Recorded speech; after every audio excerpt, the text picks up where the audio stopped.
There is a tape in many temples in Thailand about a monk who was clinically dead for 2 weeks and then came back to his body. And in this tape there is also another story of a lady who was clinically dead after an accident for 1 or 2 days. And they tell their stories on this tape, but it's Thai. But now I try to give this story. This lady, she had before she changed her flat, and she was looking for a new house. And suddenly she was very like a joyful person. Suddenly she had a thought of, oh, I will die soon. Maybe I die soon. When I die, what should I do? Things like that. And she noticed that, and she didn't know where this came from, but it got stronger and stronger in her mind. And then one day she had to see a new house. And she went there, and she knew in before that in her mind it said that if you go there you die.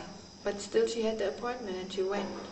She went there, and in that house was an old house, and it was like a spirit there, and that spirit didn't want anybody to come to that house.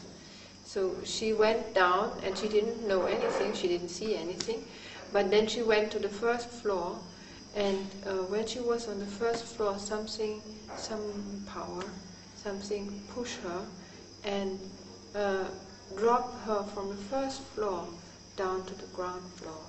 And it was not a normal accident because she fell with her head first.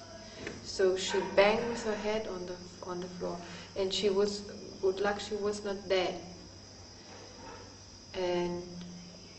But she was unconscious, and she was like a very severe case. And she came to hospital, and then she was clinically dead for a short while. And she reported that she fainted, and suddenly she found herself in an environment which was very cold and no people there, nothing there, but very frightening and inconvenient and unhappy. And she sit there and she said, oh, where I am now, what is going on? And she remembers stories from her life, and she saw everything like in a movie, and she was saying, what is going on with myself now? Where am I? I'm so uncomfortable. Who can help me? And she prayed for help to get out of that situation, like you are in a nightmare, and how to get out of here. And in the same time, her husband heard about that accident, came to hospital, and the doctors told that she has a swelling at her brain that make her like clinically dead. And they have to operate if the swelling doesn't go down within the next 12 hours. But if they operate, 50-50, whether she can survive or not. So the husband sit down, both of them were Buddhist. So the husband sit down, what should I do? And then he made a conclusion. He said, whatever merit with whichever monk I did, and I did together with my wife, and I did in this my whole life, I ask for the merit of these good deeds that I ever did. I want it to summarize it all, come together and help my wife to wake up and let the swelling go, to bring her back.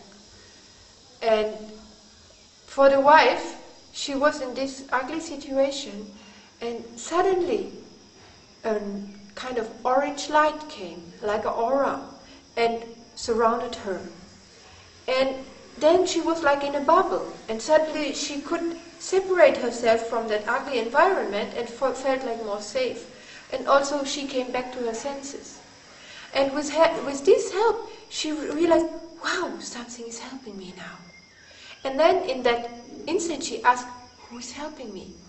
And then she could get the answer. She could see that her husband just now had made this wish and waited for her at the hospital. And with that, she came more and more clear to her senses, and then she said, oh, I should go back. And at that instant, she can come back. And she went back to her body. The funny part of this story is that in Thailand, many people doubt whether the transfer of merit to dead people really exists or not.